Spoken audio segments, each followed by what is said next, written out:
Con respecto a eso, ¿alguna pregunta? Sigamos. De la vesícula, pues, tiene como policístico, enfermedad benigna de vía biliar. Es que cambia el nombre, ¿verdad? En esta clase. La tiene como policístico, como expresión de benigna de vía biliar.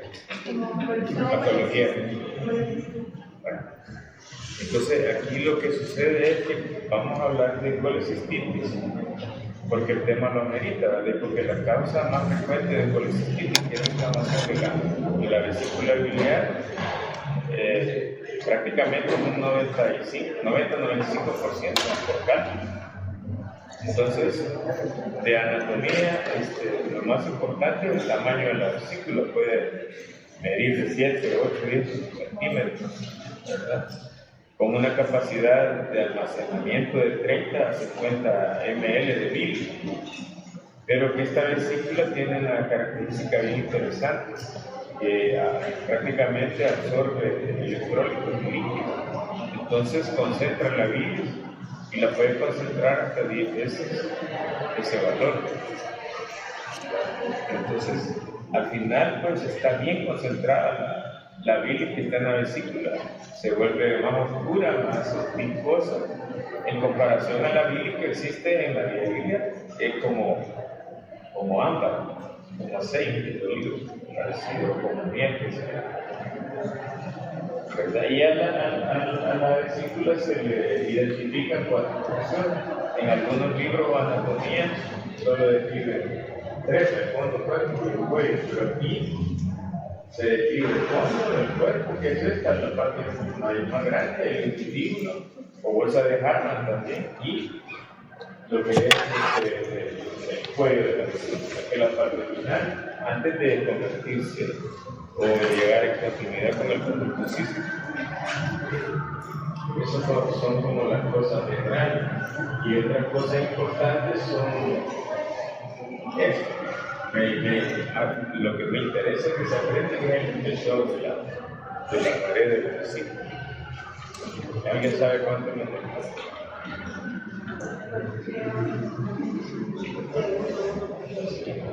Por ahí lo más no debe pasar de más de 3 milímetros. En alguna literatura dice que 2 le ponen por milímetros. Es válido 2. Pero entonces, milímetros, no centímetros. Esa es la pared. Es esto. Porque cuando ya tiene más, se considera que la pared de la vesícula está engrosada. Y que ese engrosamiento puede ser por un proceso inflamatorio de la vesícula. Y lo otro es como lo más importante, el tamaño también, porque muchas veces hay vesículas atróficas, chiquititas, como que van a la parte final del dedo, la falange, y que se asocia mucho con un procedimiento difícil, de riesgo para el paciente, y a veces ni siquiera necesita ser operado. Entonces, esa es la posición normal de la vesícula, tabarra sobre la primera porción del duodeno. Aquí debería estar el estómago, que es la sede del duodeno, y continuar con el intestino. Que prácticamente la vesícula se continúa como cístico y se une al conducto hepático común, que es el derecho y el izquierdo, para formar el conducto tolerante. El tercero ya no sabe. Ya lo enseñamos. Que la formación de cálculos es interesante, también es bien largo eso, pero lo más importante es que los componentes de la bilis son estos 3 principalmente: el colesterol, la lecitina, los lípidos y la sal biliar. Esto se mantiene en un equilibrio. Cuando uno de estos factores predomina es donde se da el desequilibrio y se forma como son. Por ejemplo, el colesterol es insoluble, pero él se mantiene estable cuando todo esto está en equilibrio. Pero si por alguna razón el colesterol aumenta, ya sea por la dieta, por alguna enfermedad, entonces se vuelve inestable y esto está unido dentro de la vida y se forma vesícula y micela. Entonces hay intercambio entre ellas de colesterol y mucolípidos y esto lo vuelve inestable y se precipita como cristal. Entonces empiezan a unirse y dan origen a los microcálculos y luego se van agregando más hasta formar los cálculos que se conocen. Ahora, los cálculos pueden ser en general los dos grupos bien importantes, los de colesterol y los pigmentos negros. Los de colesterol son como los más frecuentes, ¿verdad? Y los de pigmentos que se dividen en negro y marrón.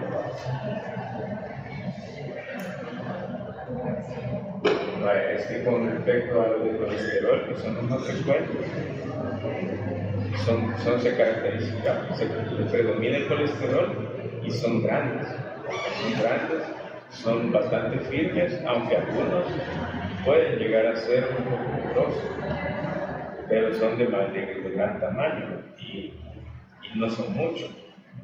Pero los de pigmento es al contrario, son pequeños, oscuros y pueden tener diversas formas y son terrosos, esos se deshacen al agarrarlos, se deshacen. Y ya vamos a ver por qué. Y los pigmentos pardos, que son parte de los pigmentos oscuros, son aquellos cálculos más pequeños, también son como marrones, pero más claros y pequeños. Y también son terrosos. Pero esto es, tanto los pigmentos negros como los pigmentos pardos tienen ¿cómo se llama? Como componente bilirrubinato de calcio. Eso es lo que predomina en ellos. Y también se debe, en el caso de los cálculos con pigmento negro, a que eso les da esa característica oscura y que también hay patologías que hacen que la cantidad de bilirrubinato del calcio sea mayor en esto, que es la bilirrubina no conjugada. En patologías, por ejemplo, como una cirrosis o también una anemia, y particularmente la de células falciformes, por la hidrocitosis, y por aquí lo menciono. Estos son los que aportan eso, y entonces se forman cálculos de ese tipo, pueden ser en la vía biliar o directamente en la vesícula. Y en cuanto a los partos, también hay bilirrubinato del calcio, pero también ahí lo que lo acompaña son la matriz de cuerpos bacterianos que hubieron debido a una infección previa. Son como los restos de bacterias y todo eso forma una matriz. Entonces hay bilirrubinato de calcio, pero también bacterias que sirven de base a ese cálculo. Lo más frecuentes es que son infecciones por E. coli, pero también por salmonella. Entonces eso está presente y esos son los cálculos como los más frecuentes. Y esto es lo que produce la obstrucción también a nivel de la bolsa de Hartmann o del mismo conducto y provoca un proceso inflamatorio un poco parecido a lo del apéndice, un poco parecido. Entonces esa es la forma de los cálculos del colesterol y los cálculos del pigmento negro y los marrones. Los del pigmento pueden ser, son como hojuelas a veces, o como grites, pero son chiquitos y son una gran cantidad.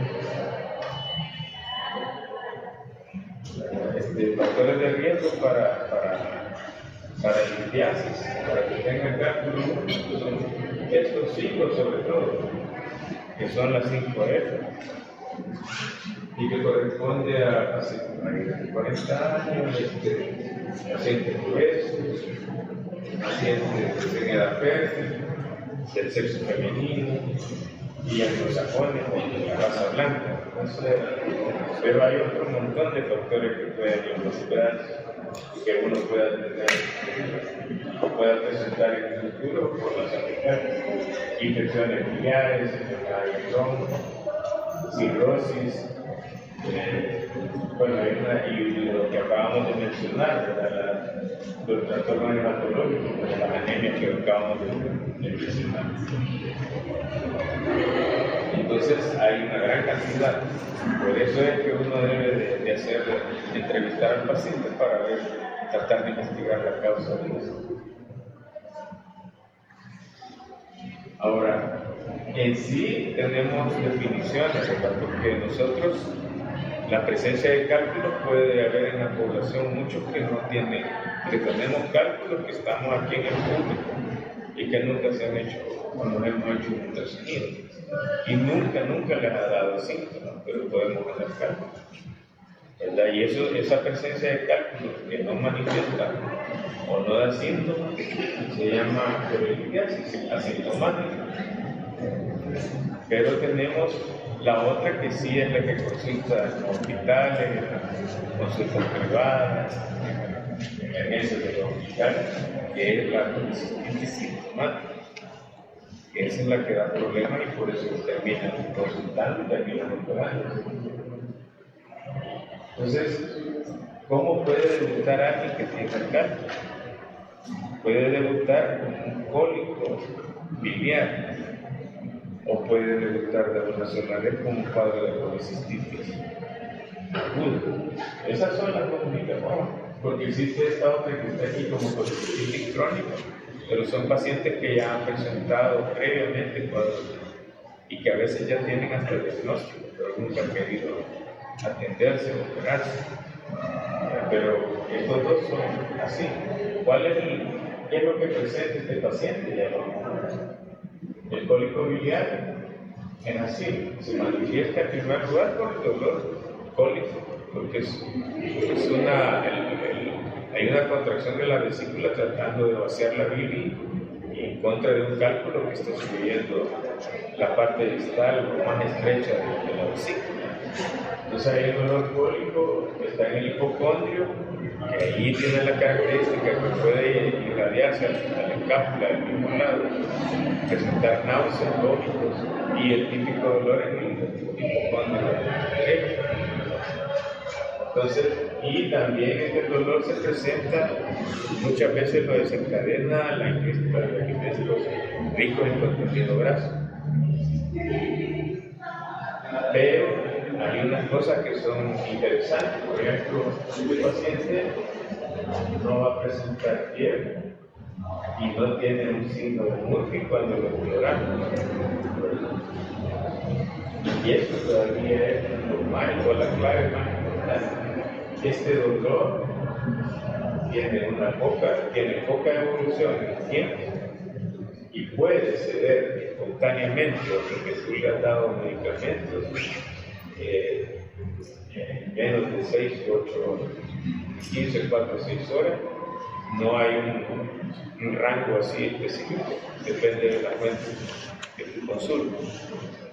Entonces el cólico biliar es de corta duración. Y eso es todo. Y que no tiene, eso es lo clínico, pero también podemos ir a averiguar más. Si a este paciente a mí me va a confundir y yo digo, este paciente tiene una colicistitis. Pero si yo ya viví en cuánto es el tiempo para catalogarlo, que son menos de 8 horas y yo ya hasta le tomé la ultrasonografía. Pero digamos,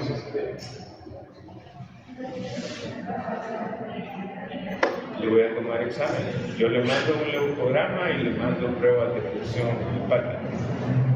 El leucograma va a estar normal. No voy a tener leucocitosis, no voy a tener leucocitis, ¿verdad? Porque si lo tuviese, entonces tengo que dudar de un cólico y decir esto es un cólico, una colicitis. Le tomo una ultra y lo único que me demuestra es lo siguiente. El doctor, el radiólogo me dice, el paciente que me refiere tiene paredes delgadas, la vesícula está extendida por ahí tiene paredes de 2 milímetros y tiene presencia de cálculo. Me está demostrando que tiene cálculo, pero no hay ningún proceso inflamatorio de sus paredes. Entonces, no tiene un cuadro, por lo menos en la ultra, que me apunte a hacer un cuadro de colicistitis. agudo, ¿verdad? En la historia ya vi como Murphy lo tiene, que no tiene fiebre, que apenas tenía 6 horas de haber iniciado el dolor, entonces todavía estoy con un cólico biliar.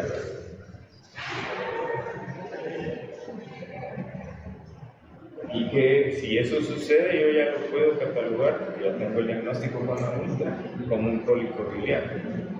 Porque a veces estos pacientes llegan con dolor y en lo que te vas a ver el examen y regresar, ya está dormido, porque se le quitó el dolor espontáneamente.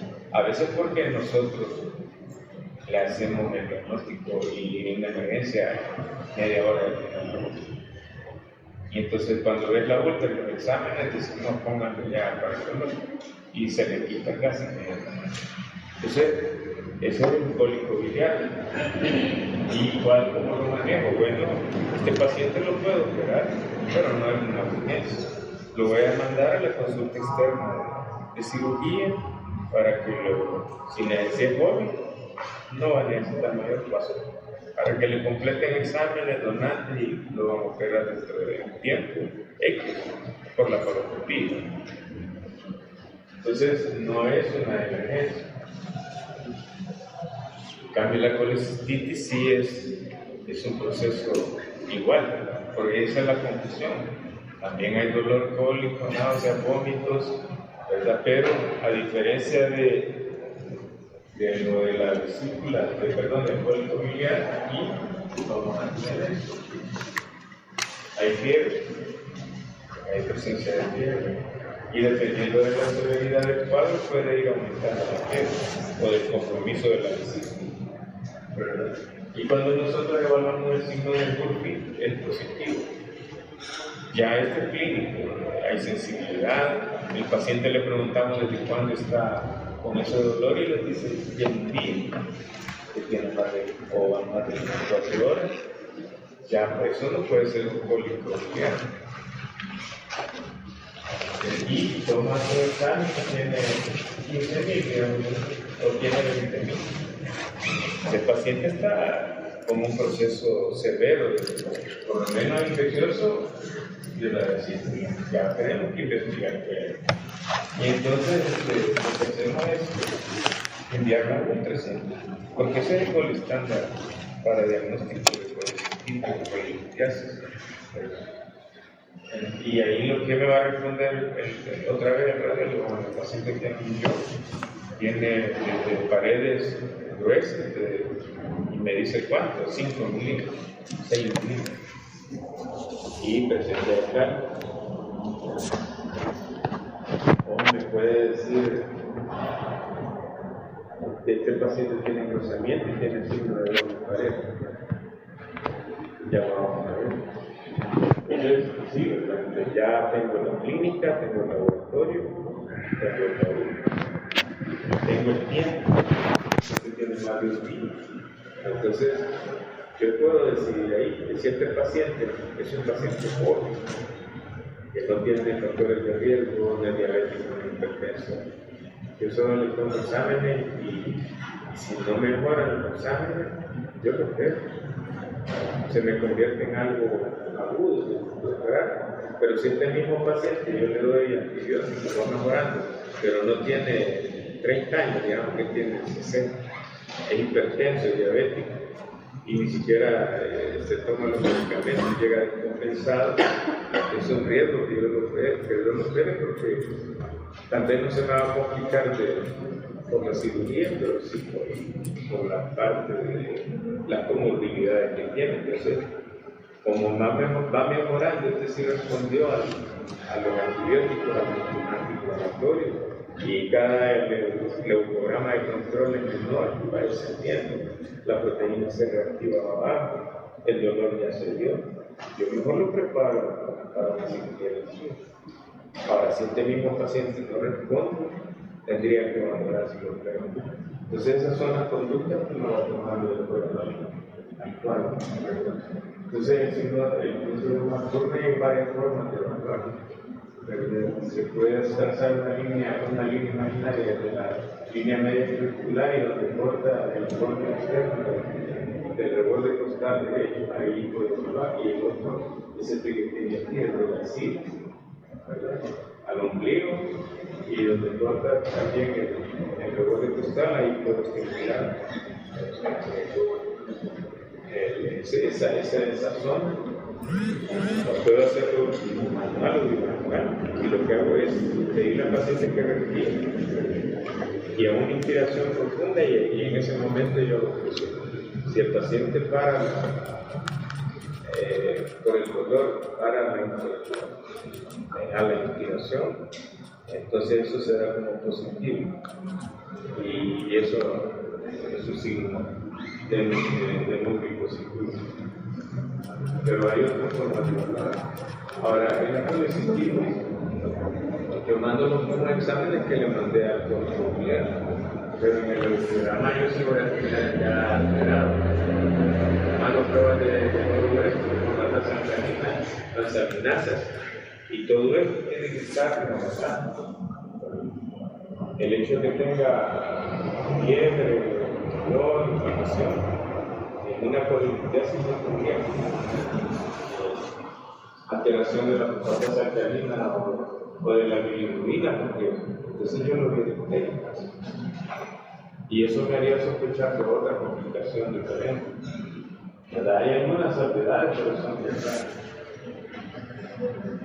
Entonces, los exámenes, la sensibilidad, y como les decía, el gol estándar es para el ultrasonido abdominal. Sin embargo, cuando el paciente, yo sospecho que tiene una complicación más allá del cuadro de colecistitis, que no esté complicada, pero yo sospecho que se transformó la visita, tengo que asistirme de un TAC abdominal o de una resonancia magnética, porque necesito explorar todo el abdomen para ver si hay colección, si realmente está perforado o hay un plastón sobre la vesícula, porque eso me va a dar la pauta para ver qué es lo que tengo que planear el tratamiento.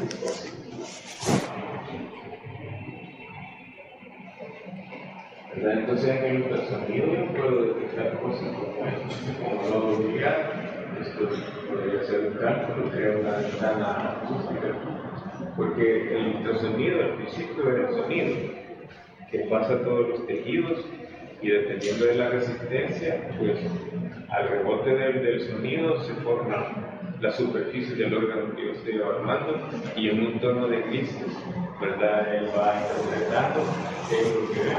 Entonces, cuando la superficie, que es grasa, músculo y luego tejido hepático, y llega al cálculo, como eso es sólido, ahí rebota y se disipa, y nos forma esa ventana negra que es la ventana que prácticamente pasa un momento de la posición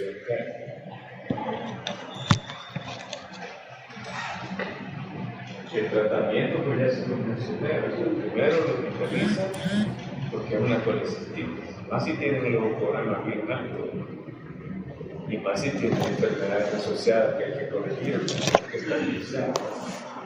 Si el paciente cede poco a poco, pues yo tengo dos posibilidades, ¿verdad? O lo preparo, lo pegamos en una forma electiva, o se podría operar también en ese mismo momento, pero si los marcadores inflamatorios mejoran, siempre sigue con dolor.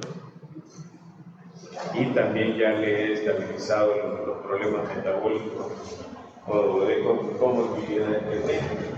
Si lo voy a operar, yo le puedo ofrecer cirugía abierta o laparoscópica. Normalmente es la cirugía laparoscópica la que se prefiere, y no es porque tenga ganas, sino porque tiene muchas ventajas en comparación a la cirugía abierta. Un nombre estético es que se puede hacer el procedimiento que en manos de alguien que tiene el entrenamiento adecuado y seguro, que no se necesita analgésico, y que rápido se reincorpora el paciente a sus actividades plenas. Entonces todo esto es importante. La cirugía abierta es igual, era la que predominaba antes, pero hoy ya está pero se sigue haciendo todo. Y las complicaciones evolutivas, fíjense bien, complicaciones evolutivas del cuadro de policistita. Es que le pueda pasar esto a la vesícula, que se perfore, ¿verdad? Y que provoque prácticamente una peritonitis generalizada. Lo otro que se perfore, pero que haya una aglutinación de piclón, por ejemplo, de órganos que están cercanos, como el duodeno, como el colon transverso, prácticamente el encapsulio, sí, se perforó, hay una colección, pero no está en toda la cavidad. En cambio, la perforación abierta se contamina toda la cavidad. Lo otro es un hidrocolecisto. ¿Saben qué es un hidrocolecisto? Hidrocolecisto es presencia de un líquido turbio, pero es un poco como agua de coco, ¿verdad? Pero ahí hay bacterias. Lo que sucede es que por alguna razón, cuando hubo evacuación de la bilis fiscalmente, pero hay un cálculo que obstruyó, pero ahí en la mucosa se produce muco en la vesícula, y eso va llenando la vesícula, pero también bacterias. Hay translocación bacteriana como el PIN, que habíamos. Entonces, al final, esa vesícula está distendida a presión, y eso le da un dolor intenso, tanto que a veces se ve la masa larga. Y eso se vuelve una como emergencia. Las anteriores también son emergencias, una perforación abierta o localizada. Y el biocolecisto sale. Un pus dentro de la vesícula, un absceso. Entonces, ¿qué se hace con un absceso? Drenarlo y antibiótico. En este caso, se puede quitar la vesícula y ya se resuelve el problema. Porque eso es lo que hace que le dé fiebre al paciente, o fiebre eléctrica, presión arriba de 39 grados, que el glucograma esté elevadísimo, que los nitrógenos estén altos, que el paciente tenga un estado. Es peor el biocolecisto que el hidrocolecisto, y los dos están extendidos. Entonces, eso es lo que uno tiene que interpretar, y finalmente la colecistitis enfisematosa, o se llama también gangrenosa. Es una vesícula podrida, ¿verdad? Que prácticamente se cerró la mucosa y hay presencia de gas por la bacteria que ha contaminado ahí, y despegan la mucosa del muscular, formando capas. Eso es lo que yo les decía hace un ratito, imagen en doble pared, se ve como un sándwich, como que fuera en toda la pared de la vesícula, en el tratamiento. Entonces, eso también se convierte en una emergencia para operar, porque esa vesícula, si no se perfora, pronto se perforará. Y esto sucede más en pacientes diabéticos. La otra complicación que hay, que son crónicas, porque es el síndrome de Ménicis y las fístulas biliares. El síndrome de Ménicis, para que suceda esto, donde y tiempo de evolución para que llegue a eso, que las vesículas de tanto procedimiento inflamatorio se va haciendo pequeñas, fibrosas, y al final el cálculo termina comprimiendo hacia la vía biliar, y eso lo que provoca es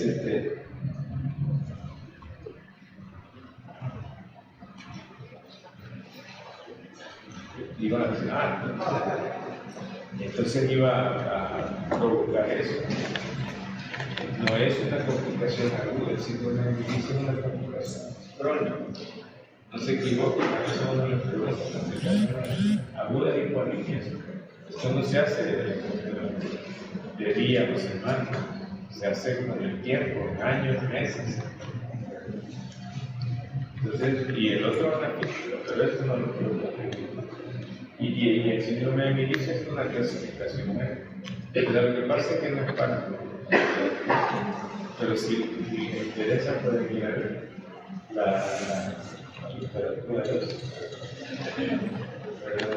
la guía de Tokio, que es prácticamente lo mismo que hemos estado hablando aquí. de todo lo que hemos hablado de la colecistitis, pero que nosotros, si hemos visto hasta ahorita, solo nos hemos encargado de hacer un diagnóstico en base a la historia y al examen físico del examen. Y después, les digo, al final eso es lo que hacía uno, mostrar a su paciente, media vez tenía el diagnóstico, pero no reparaba en las cosas. Entonces, esto ya lo vimos y lo que han hecho nada más es ordenar. La guía de toque se basa en un diagnóstico sin facilitarlo. Se evalúa la gravedad y en base a eso se planea el manejo del paciente. Entonces, esto sí es bien sencillo, porque siempre es lo que acabamos de hablar: signos locales de inflamación, signos sistémicos de inflamación y las imágenes que ya las vimos. Entonces, ¿cuáles son los signos locales de inflamación? Aquí solo se lo pone fácil, se lo ponen como el signo de Murphy, nada más que tienen que evaluar si está presente en esta persona. Y si hay una masa palpable, o simplemente no la hay, pero hay dolor en el hipocondrio derecho al examen físico, que casi como que parece. Eso es una llave en el punto. Y la palpación en el hipocondrio es nacional. Pero solo le piden eso. Entonces, estos son los signos locales de inflamación. Y los signos sistémicos es que el paciente tenga fiebre, que tenga una tensión alta y que tenga un recuento de glóbulos blancos que fijar, eso es bien fácil. Y con la imagen que acabo de explicar, eso es perfección. El engrosamiento de la pared de la vesícula le ponen un 4 milímetros, que la vesícula lógicamente esté agrandada porque está fluida y además el ayuno y todos los líquidos que tiene o bilis la pone tensa. Y eso sí se lo puede escribir el radiólogo, cuánto mide, que mide tanto de largo por ancho y todo eso. La presencia de cálculo, eso es importante, que tiene que confirmar que tiene cálculo. Y luego, si tiene líquido perivesicular, quiere decir que esa vesícula está comprometida, porque ya hay líquido fuera de él. Puede ser líquido de reacción inflamatoria, o puede ser ya salida de virus. Entonces, esto sí está. Hay que poner un poco más de atención. Pero piensen que todo eso que les acabo de decir, que todas esas mismas tres cosas o ítems que están ahí, para que ustedes tengan sospecha, solo pueden, con un dato, con un parámetro de eso, con una característica de los signos y síntomas y uno de la inflamación sistémica. Con eso tienen sospecha de que los síntomas. Y lo que lo confirman es un criterio de A como uno de B o de C, ¿verdad? Pero eso no es un gran problema para nosotros. El verdadero problema es que cuando han hecho el diagnóstico, tienen un paciente, que no es lo mismo lo que les acababa de decir del joven, que llega, ¿verdad?, en un estado diferente, que está sano, que es joven, y solo consulta por la complicación o el problema de la vesícula, ¿verdad? No es lo mismo otro paciente que llegue, que ya tiene 70 años, que tiene diabetes descompensada, que tiene problemas renales, que es hipertenso, que tiene insuficiencia cardíaca y que llega con un cuadro severo de depresión. Si yo opero el paciente, voy a tener complicaciones o morbilidades. Y en realidad ahí es donde yo tengo que planear qué hacer. Porque yo le puedo hacer muchas cosas al paciente, pero tendría que optar por prepararlo. Y si le voy a hacer algo, tiene que ser mínimamente invasivo. Porque si tiene un biocolecisto, por ejemplo, pero someto a sala y bajo anestesia general, mejor lo que hago ahora es terminar lo que está en la que tiene en la vesícula y con eso va a mejorar mientras lo preparo y lo toda la implantación. Ante estos pacientes iban todos con una media preparación y por eso también la mortalidad ha aumentado. Y aquí le ponen todo el esfuerzo, aquí está de menor a mayor, pero a veces está invertido. Pero como sea, la colicitis de grado 1, que es la afección sistémica de la intestinalidad, en el grado 2, digamos que es intermedio, es una vesícula difícil. Pero en el grado 3 ese paciente que se nos puede morir. Y con este, en general, la que tenga grado 3, es con lo que vamos a tener mucha atención.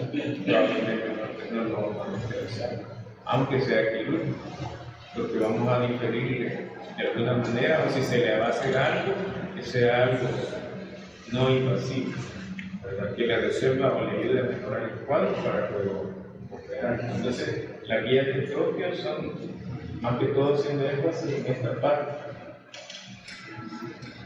Ahora, coleocolumbiasis, esto lo voy a mencionar porque hay que hacerlo. De la vesícula puede migrar el cálculo a la vía biliar, y eso ya se llama coleocolumbiasis. La coleocolumbiasis hay primaria y hay secundaria, ¿verdad? ¿A qué se le denomina coleocolumbiasis primaria? Es aquel paciente que los cálculos, independientemente tenga o no en la vesícula, se le formaron en la vía biliar ahí. O se lo puede poner más sencillo. Ya estaba operado hace un montón de años y él no tenía cálculo, pero de repente no empieza a formar.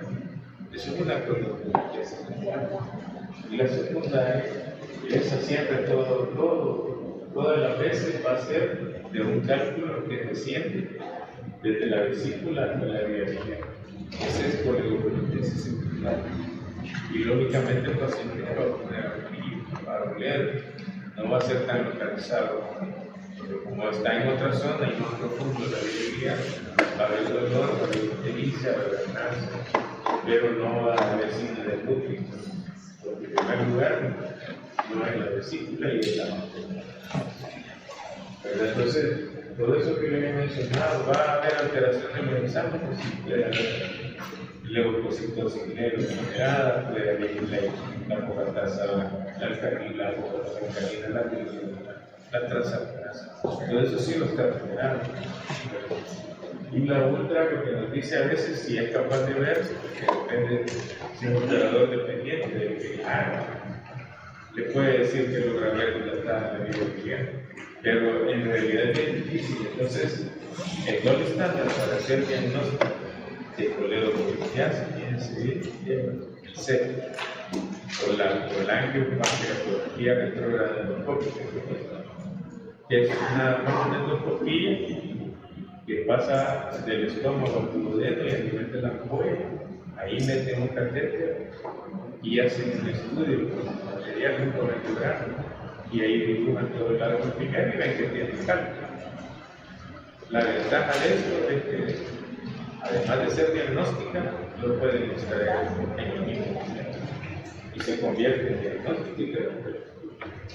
¿Verdad? Los pacientes están en malillos, de diferentes grados de ictericia, que usted tiene que escribirla, una cruz de 4 cruces, y así, o ponerle por lo menos ictericia leve, moderada, severa, que lo ilustra uno, aunque uno no esté en el paciente, y que tan afectado está por eso. Porque si ustedes empiezan a ver amarillo en un paciente, y ustedes son bien eficaces, empiezan a ver un paciente amarillo con un nivel más o menos arriba de los 3 miligramos por decilitro de bilirrubina, ya se empieza a ver ictericia en el paciente.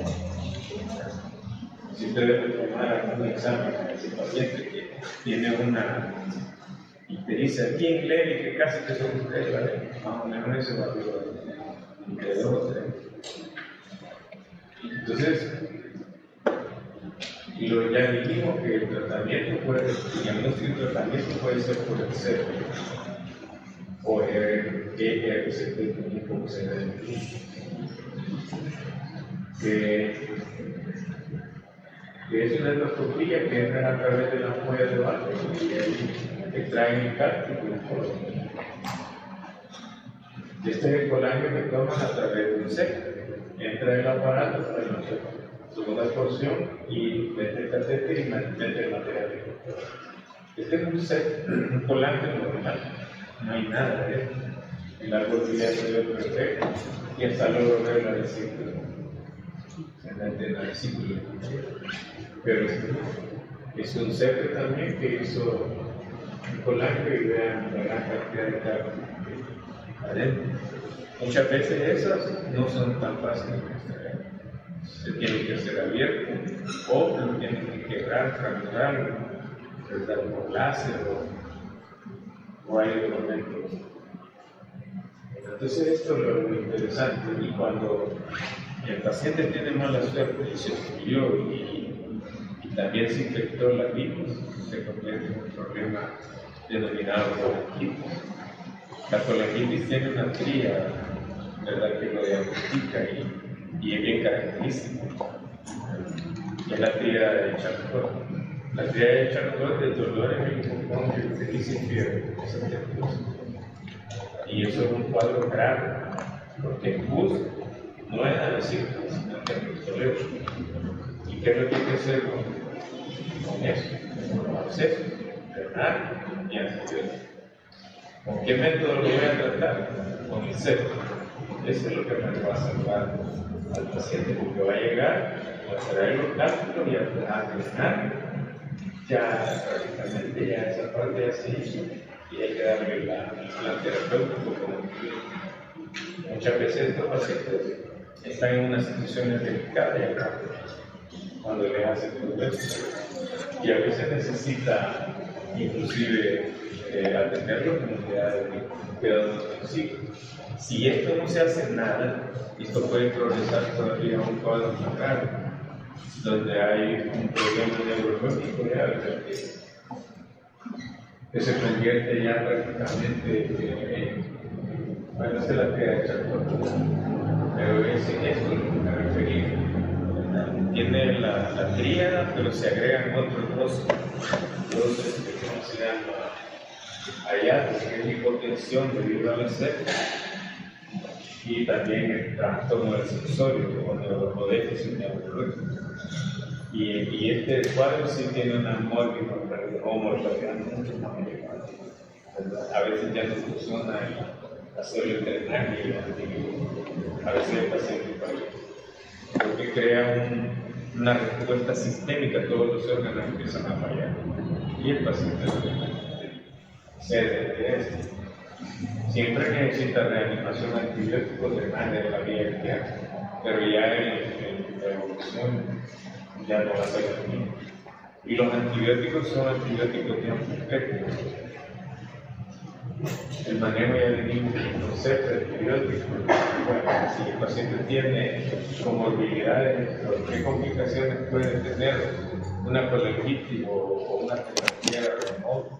Es que también puede haber perforaciones, fístulas, abscesos hepáticos, no tónicos, pancreatitis, insuficiencia renal, y al final se convierte en falla multisistémica. Existe otro cuadro que se llama pancreatitis biliar, y eso cada rato que es el mismo cálculo, obstruye y produce o provoca una pancreatitis. El tratamiento es extraer ese cálculo para que ya no siga provocando ese tapón ahí en el nivel de la ampolla y darle tratamiento a la paciente. ¿Cuál es el tratamiento de esto? Siempre es concepto, que vaya a resolver. Él va a llegar y va a extraer el cálculo y eso es todo. Luego se maneja la paciente analgésicos, antibióticos si es necesario. Se espera que se normalicen los valores de bilirrubina, de amilasa, y todo eso, porque ahí sí va a estar elevado.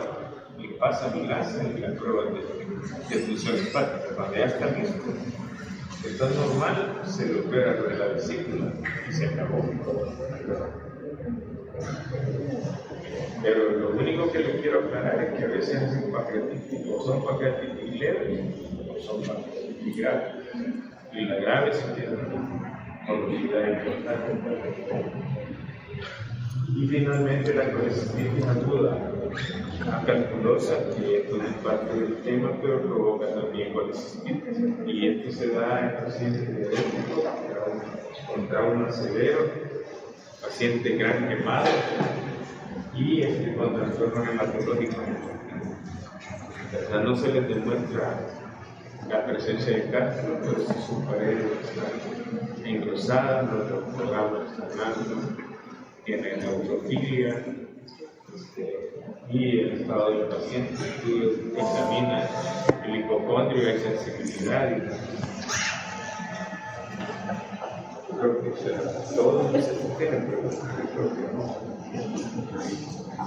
¿Tienen nada?